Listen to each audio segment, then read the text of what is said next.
In Jamaica, true reggae legends don't always lie behind gates or headlines. Winston McAnuff built his life far from industry luxury, rooted in survival, belief, and raw honesty. His home tells that story quietly, no excess, no performance, just decades of resilience carved into everyday living. This video takes you inside that reality, revealing how a stripped-down lifestyle protected a voice the system nearly erased. But before we step fully into the house, we have to understand the career that shaped it, and almost disappeared along the way. Winston McAnuff was born in Jamaica in 1957 into a household where music was inseparable from faith. Both of his parents were pastors, and religion was not symbolic, it structured daily life. Church was his first stage. Hymns were his first lessons. Long before microphones and studios, McAnuff learned how to project emotion, conviction, and restraint through gospel singing. One of his great-grandfathers was Scottish, adding a quiet layer of cultural complexity to a family already grounded in discipline, spirituality, and music. As a child, McAnuff absorbed melody through worship rather than entertainment. Choir rehearsals, Sunday services, and religious gatherings trained his voice naturally. He didn't learn to sing, he grew into it. But that structured world collapsed in the early 1970s when his father died around 1971-1972. The loss destabilized the family. His mother struggled financially and emotionally, and Winston was sent to Kingston to live with his sister, a schoolteacher. It was a turning point that reshaped everything. Kingston was not church. It was noise, pressure, poverty, and opportunity colliding at once. The city introduced him to sound system culture, street survival, and a different kind of truth. Gospel certainty gave way to urban reality. Faith didn't disappear, it transformed. McAnuff began expressing belief through reggae, using rhythm as testimony and lyrics as confession. He entered the studio scene in the late 1970s, carrying spiritual intensity into secular music. His debut album Pick Hits to Click was released in 1978, followed by What the Man A Deal Wid in 1980. These records didn't chase radio trends. They sounded raw, militant, and unapologetic, rooted in lived experience rather than polish. One of his most important early recordings was Malcolm X, a politically charged song reflecting black consciousness and resistance. Although McAnuff recorded the song first for producer Joe Gibbs, it was never released under his name.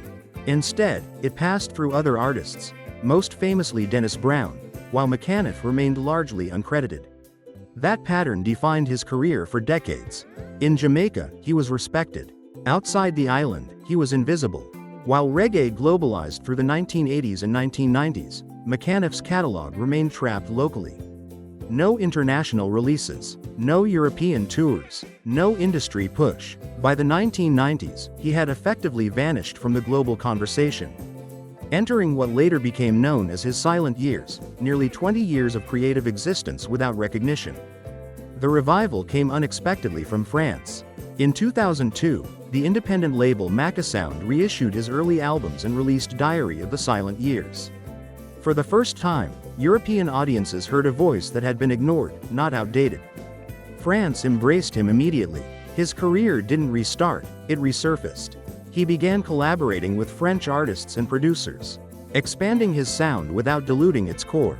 Albums followed in quick succession. A Drop, 2005, with Camille Basbau's blended reggae, rock, funk, and dub. Paris Rockin', 2006, deepened his European connection. Nostradamus, 2008, explored prophecy and spirituality.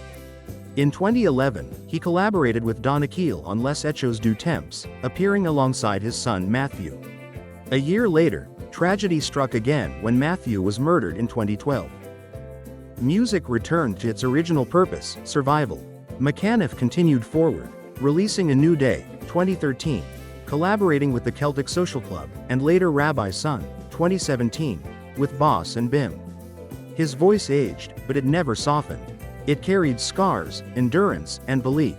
And before we measure what this long road earned him financially, we need to ask a harder question: what did survival actually pay?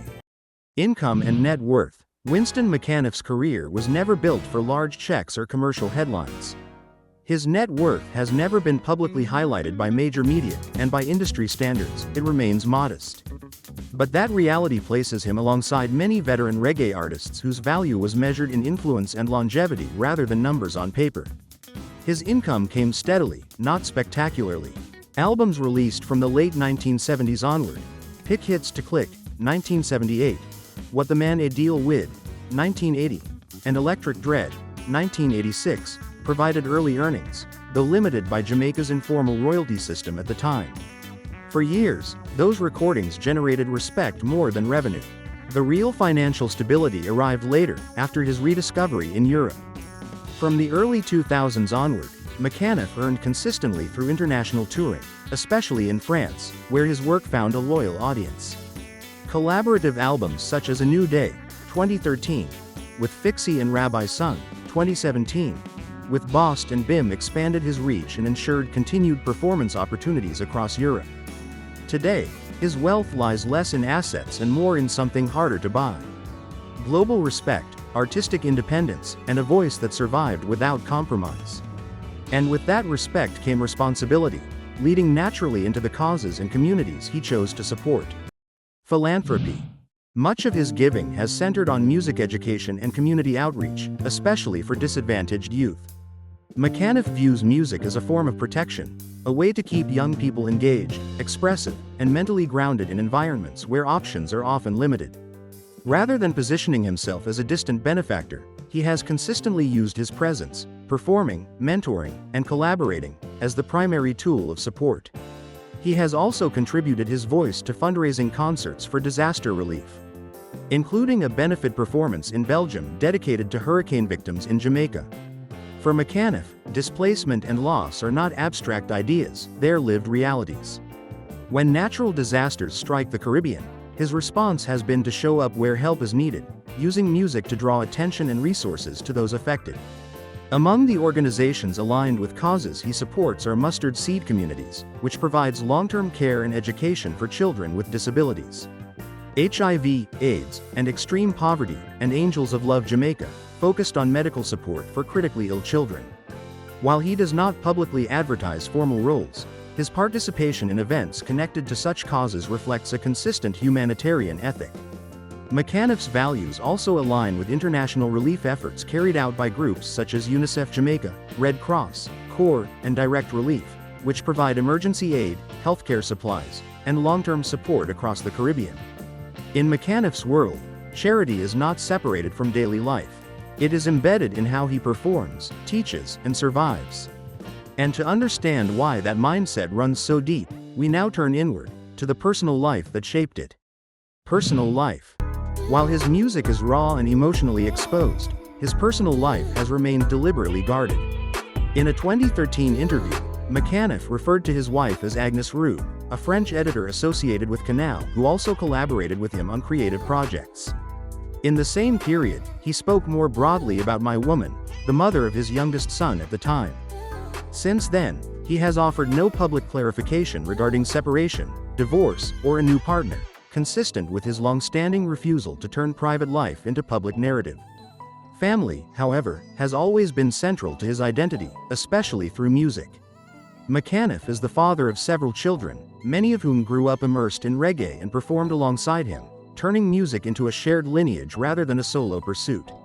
The most profound loss of his life came in September 2012, when his son Matthew McAnuff, a gifted reggae singer and touring partner, was murdered in Jamaica at approximately 27 years old. Matthew had recorded and performed with his father under the name Winston and Matthew, symbolizing both continuity and renewal. His death was devastating, not only emotionally but spiritually, cutting deep into McAnuff's sense of legacy. Yet even in grief, McAnuff returned to music, not as escape, but as endurance.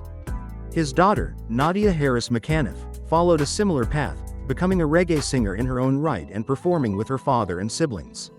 His son Kush Rashawn McAnuff, also known as Rashawn, emerged as a singer and drummer, previously with the band Uprising Roots, and later touring regularly with Winston and Nadia as part of the McAnuff family project. Now in his late 60s, McAnuff remains remarkably active, recording, collaborating with artists such as Fixie, Ina Dayard, and the Black Kush Band, and touring internationally. His life is no longer defined by loss alone, but by continuity, a family bound by music, resilience, and faith.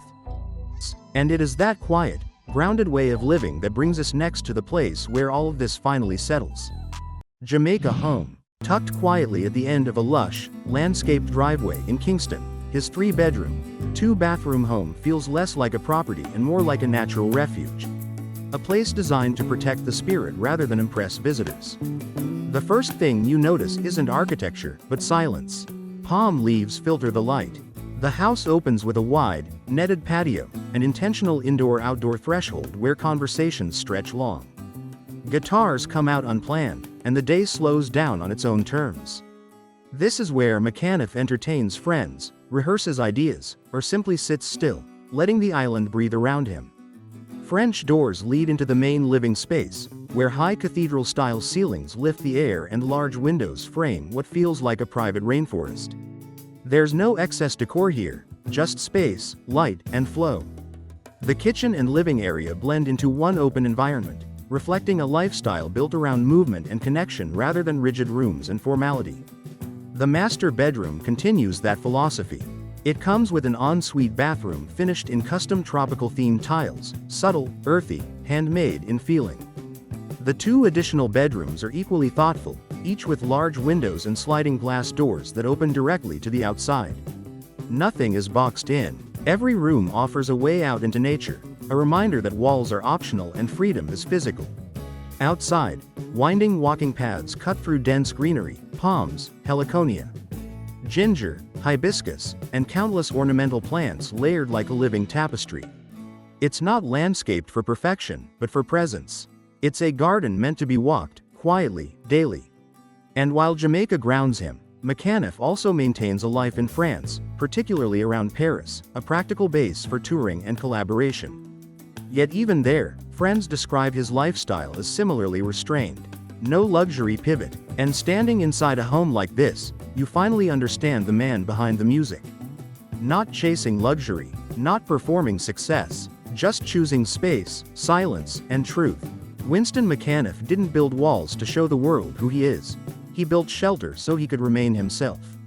If you value stories told with honesty, depth, and respect, don't forget to like, subscribe, and share this video with someone who still believes music can save lives. And before you go, tell us in the comments, do you think true wealth is found in what we own, or in what we refuse to chase? Thank you for watching this video and see you in the next videos. Goodbye.